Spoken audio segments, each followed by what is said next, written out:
So we don't have much time. We will jump directly into the questions. So who wants to start? Yes, please go ahead, Johan. Thank you. I'd like to start off with asking each one of you to make a brief statement about the outcome of this meeting. And Mr. Secretary Blinken, could I have your comment on whether you find it troublesome that the European Union and the US have slightly different approaches in terms of trading with China? Thank you. Well, happy to start briefly also picking up on that. First, this is now the fourth meeting of the Trade and Technology Council between the United States and the European Union. I think we've demonstrated throughout that we are focused on and actually making progress on addressing the most urgent challenges that our countries face, and doing it in a very collaborative and productive way. We've been focused on building sustainable, resilient, diversified supply chains, something we know after COVID is particularly critical.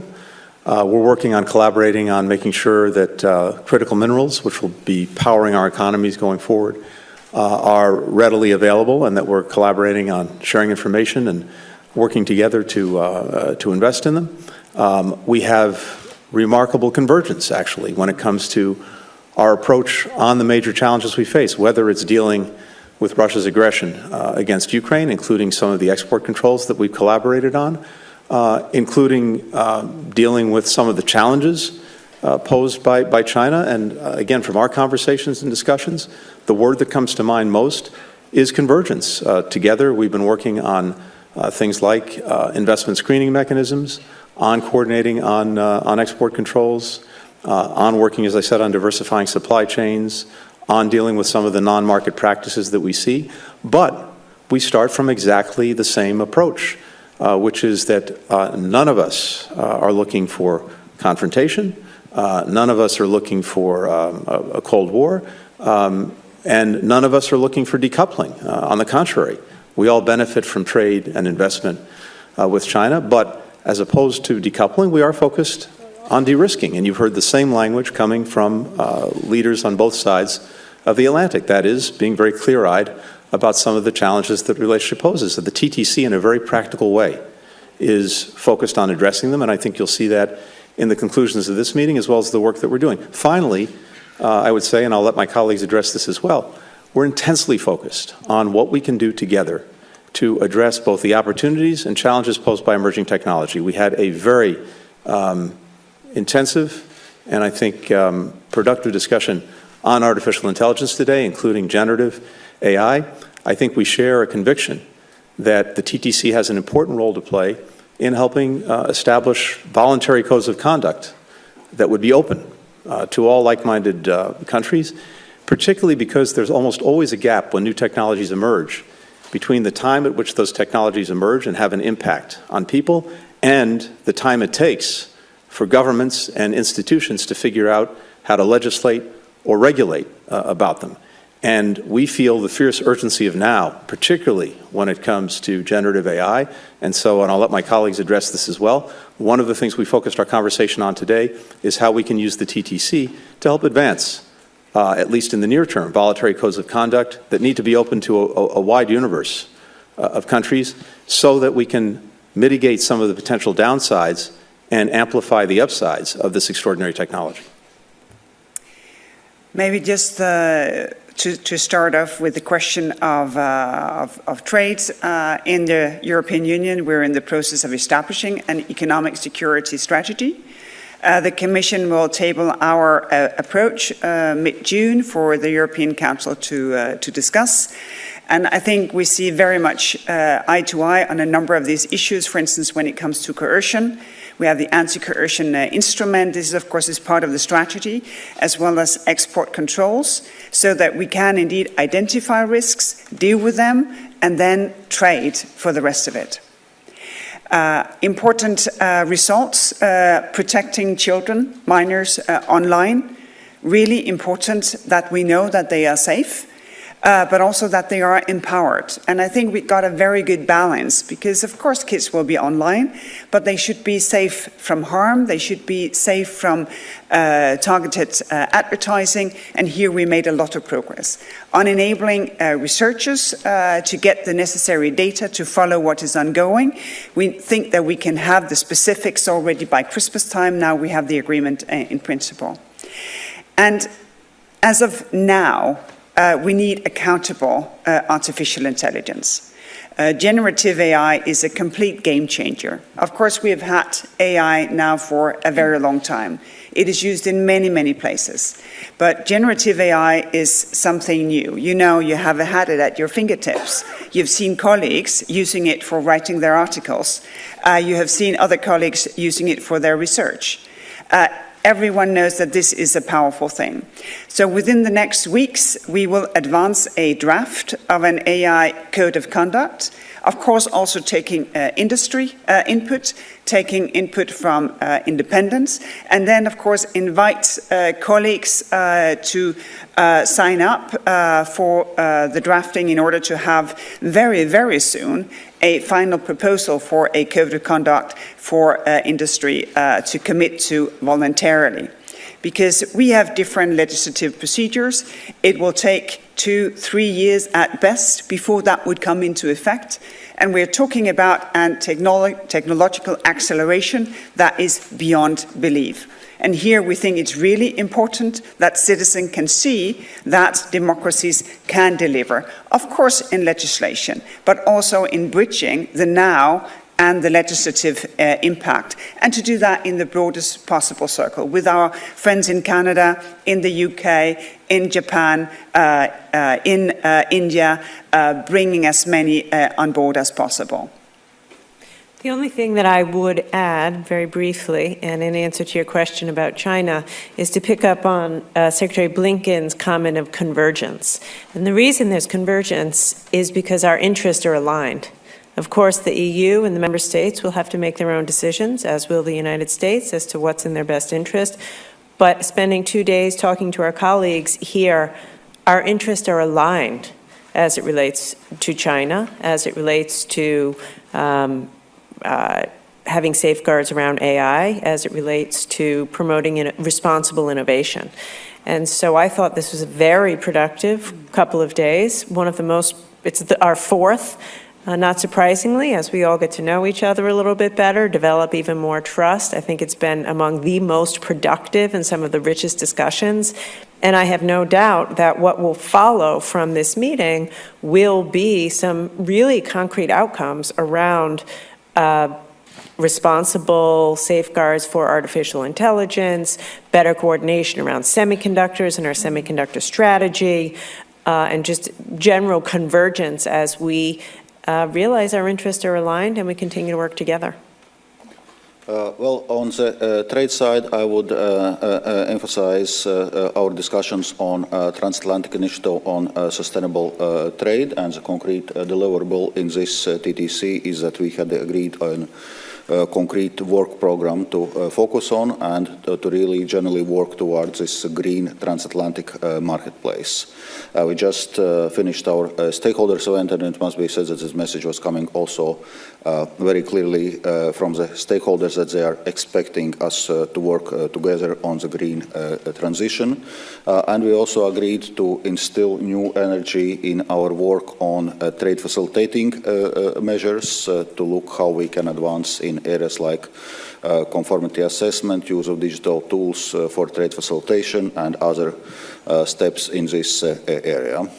Then we had extensive discussions on economic security. Secretary Blinken already mentioned our work on export controls, where our cooperation in TTC helped quite a bit, including to be able to quickly move on our export controls against Russia in context of its aggression against Ukraine. But it's a broader question. We're also discussing economic coercion, concerns coming from non-market economies and practices, because we share many of those concerns. So obviously we need to discuss and coordinate our approaches, because then we are more efficient in our response. Thank you. And finally, I don't think I know you, so I suspect you're not a trade reporter. The other reason why I suspect you're not a trade reporter is because the way you put your question, I think, reveals that if you cover trade, you will know that the US and the EU have slightly and more than slightly different approaches to trade just across the board. And that is just an aspect of who we are, and it's always been true. But that hasn't gotten in the way of our being powerfully influential partners in building the post-World War II economic world order. And at this point in time as well, this inflection point that President Biden identifies, it is not going to stop us. In fact, we will continue to build on that partnership to drive a new world economic order that drives a race to the top, that really takes our shared vision and values for the kind of world that we want our workers, our people, our children, our businesses to be able to thrive in. And I think that the TTC is a perfect manifestation of that vision at work. Can I just add, because we're all looking for proof of concept of the TTC, and the Charter is proof of concept, because now we have a common standard for the mega charging. So heavy-duty electrical vehicles, now we have the charging standards ready for infrastructure rollout here in Europe, over in the US. And it's very tangible, and we've been addressing the question of standards from the very first TTC, and now you see that it's really working. And one of the reasons why it's really working is that we have the stakeholder community to support us, to challenge us, to ask us to be relevant for them and for their business on both sides of the Atlantic, and for the NGO community, for the social partners, actually to give us the necessary input. And I think that has been very, very true at this TTC as well. Thank you very much. That was a long question, so we don't have much time left. If you allow one last question. Yes, okay. Missy, please. Missy Ryan, Washington Post. Secretary Blinken, I'd like to ask you a question about U.S.-China relations, and Secretary Raimondo and Ambassador Tai, if you want to add anything from where you sit, too, that would be great. But Secretary Blinken, the Pentagon issued a statement yesterday about what it said was a dangerous interaction between a U.S. jet and a Chinese military plane, the second in 6 months. China has also lashed out at the United States over reports that it had rebuffed requests for meetings with Secretary Austin. And there have been a series of mutual accusations regarding commercial and trade practices in the last week. How do you see all of this in the context of the Biden administration's hope for getting the bilateral relationship back in a better place, potentially rescheduling your visit? And more generally, how do you do the cooperate piece of your compete, cooperate, contest strategy when these things keep happening? Thanks. Thanks, Missy. First, with regard to the planes, our planes were flying in international airspace on a routine mission. Chinese pilot took dangerous action in approaching the plane very, very closely. There have been a series of these actions directed not just at us, but at other countries in recent months. But I think it only underscores why it is so important that we have regular, open lines of communication, including, by the way, between our defense ministers. It's regrettable that the meeting that Secretary Austin sought did not go forward with his Chinese counterpart. But for us, for President Biden, this underscores why it's so important that across the government, at the most senior levels, we are regularly engaged. And that's exactly what President Biden sought to do when he met with President Xi Jinping in Bali last year, and what they agreed to do, and what we hope that we can get back to, because it's clearly in the interest of both countries. The most dangerous thing is not to communicate, and as a result, to have a misunderstanding and miscommunication. And as we've said repeatedly, while we have a real competition with China, we also want to make sure that doesn't veer into conflict. And the most important starting point for that are regular lines of communication. It's also, by the way, what I think the world is looking for us to do. What I hear around the world is countries looking to the United States, Europe, China, to manage the relationship that we have responsibly. And we very much seek to do that. We hope our Chinese counterparts will want to do the same, so that at the very least, we can avoid any unnecessary problems. And yes, hopefully build areas of cooperation where it's in our mutual interest and where there's a demand signal as well from the world that we work together. Some of the things that we've talked about through the TTC would require as well cooperation and collaboration with China as well as with other major countries. We look to do that, and we hope we'll be able to proceed.